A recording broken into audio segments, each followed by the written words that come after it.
Hey there, welcome to the latest episode of the Sexy Thyroid Solution. I'm your host, Angela Brown. So today I'm going to talk about foods to avoid with an underactive thyroid.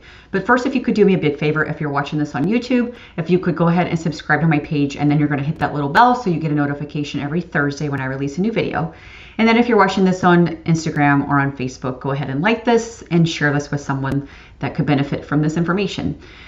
So I wanted to talk about foods to avoid when you're dealing with a slow thyroid. I get asked this a lot by women that come to me. They're like, I don't know what I should be avoiding. A lot of them don't even know what to be eating. But the big thing I wanted to go over today is what you should be avoiding. And the reason is there's a lot of things that can actually really slow your thyroid down. Whether you actually already have a diagnosis of hypothyroidism or you just suspect like your metabolism is just kind of shot, these are actually things that would really benefit you to just kind of avoid for a while, okay? They really can help increase your thyroid health. They can increase thyroid hormone function. So I really suggest try to get rid of these. Now, it's not easy. I will tell you that. It's never easy doing anything when you start eliminating things that you're used to having all the time. So one suggestion I do have, if you are going to try to start taking things out, if you're one of those people where you do better with all or nothing, then be my guest, go for it. If you're one of those people where you got to like take baby steps and take little things out, I personally do better with all or nothing. I got to get rid of it. If I'm going to get rid of it, I'm going to get rid of it all the way, and I'm going to get rid of everything. But a lot of my clients that come to me, they're like, I can't do that. I can't even begin to do that. And I'm like, that's fine. That's totally fine. You're going to take out one thing. You're going to eliminate one thing. Do it for a little while. See how you feel, and then tack it on and just start taking things out little by little. That's an easier way to do it for you. Be my guest. It absolutely works either way, but I do suggest you try to start working on it where you're building up if you have to. Gluten's a big one, okay? And a lot of people hate hearing this. Gluten is the devil. When you have a slow thyroid, you suspect you have a slow thyroid, you have to get it out. You will immensely slow your thyroid down. It's actually the first one that I always recommend with anyone with thyroid issues is gluten's gotta go. I will tell you, there are so many good gluten-free products now.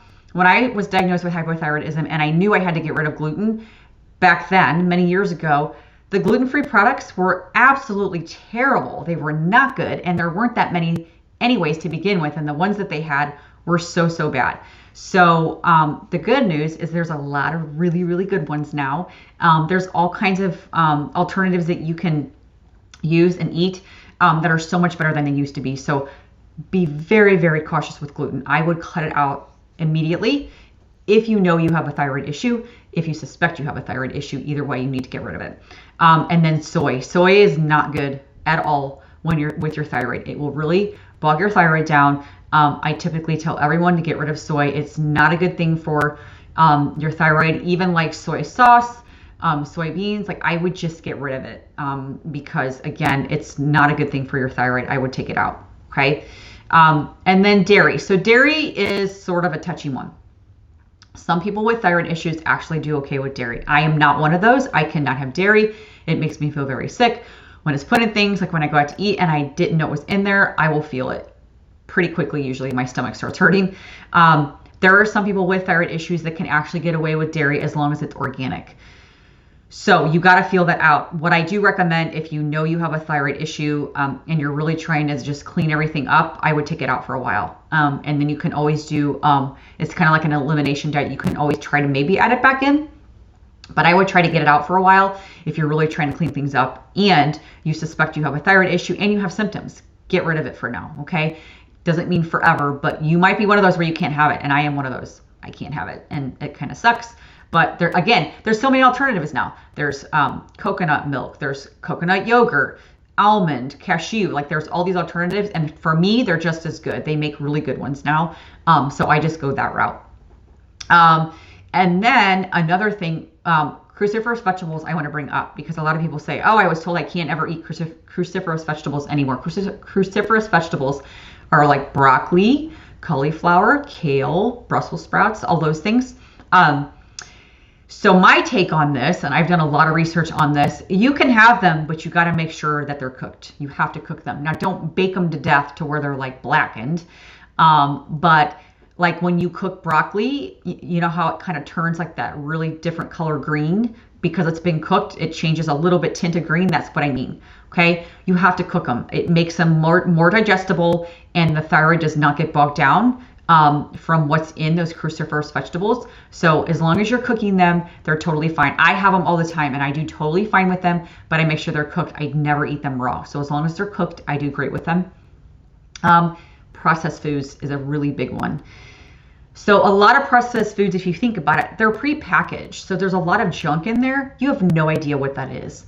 My take, if you're looking at a picture on a box on some sort of package, you can't even pronounce the words. It's probably not something you should have. It is an ingredient that your body's not going to like. If you have a slow thyroid, it's going to slow your thyroid down even worse. So I would cut out anything processed, because anything processed, again, it's going to tell your thyroid to slow down, because it's kind of like something that's not supposed to be there, and your body will fight against it.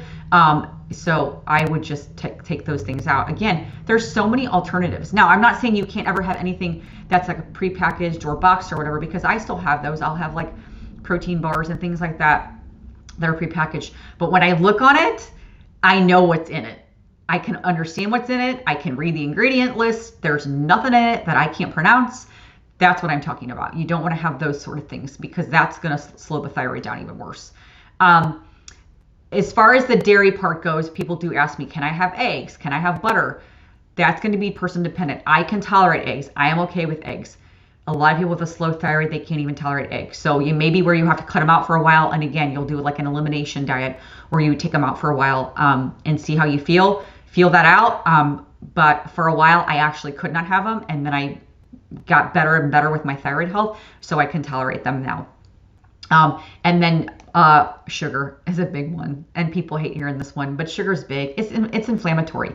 If you are trying to heal a slow thyroid or heal anything, I don't care what it is, sugar intake will always cause inflammation. Inflammation will always slow down any healing. I don't care if it's your gut, if it's your brain health, whatever it is, your thyroid, it's going to slow down. You have to cut out sugar.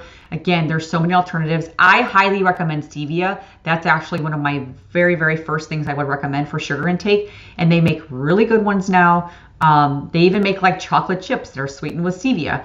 And they taste pretty dang good. I think they taste pretty close to the same. So I would be very cautious with sugar, because again, it's going to cause inflammation.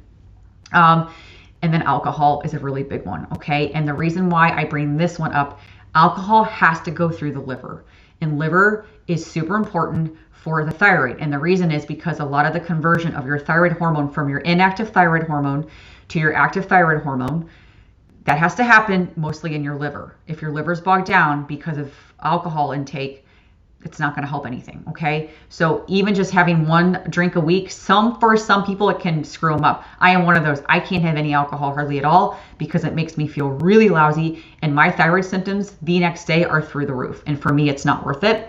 So be very cautious with alcohol. If you have it, you're going to have a ton of water to make sure that liver's getting flushed. I would even take a liver supplement maybe to make sure the liver's really pushing it out. Be very careful though with alcohol intake. And then eating things that are like refined industrial oils, like canola oil, soybean oil, peanut oil, even corn oil. Those are all refined. It can cause inflammation. It just kind of adds on to it. So there's kind of my list of things that I would be very, very cautious with for your thyroid. If you have more questions with this, definitely reach out. Let me know if there's something that comes up that you're like, hey, I kind of want to know what you said about this, or a little bit more information why. Reach out, let me know. I can definitely give you some more information on that as well. And I still have my guide for secrets to reading your thyroid blood test. I'm getting really good feedback on this. People are loving it because they're actually printing it off and taking it to their doctors and say, hey, I want this blood test done, and here's why. So if you want that, let me know. I have a link below that you can grab that too. And like I said, if something else comes up and you have questions, reach out, and then I will see you guys on the next video. Bye.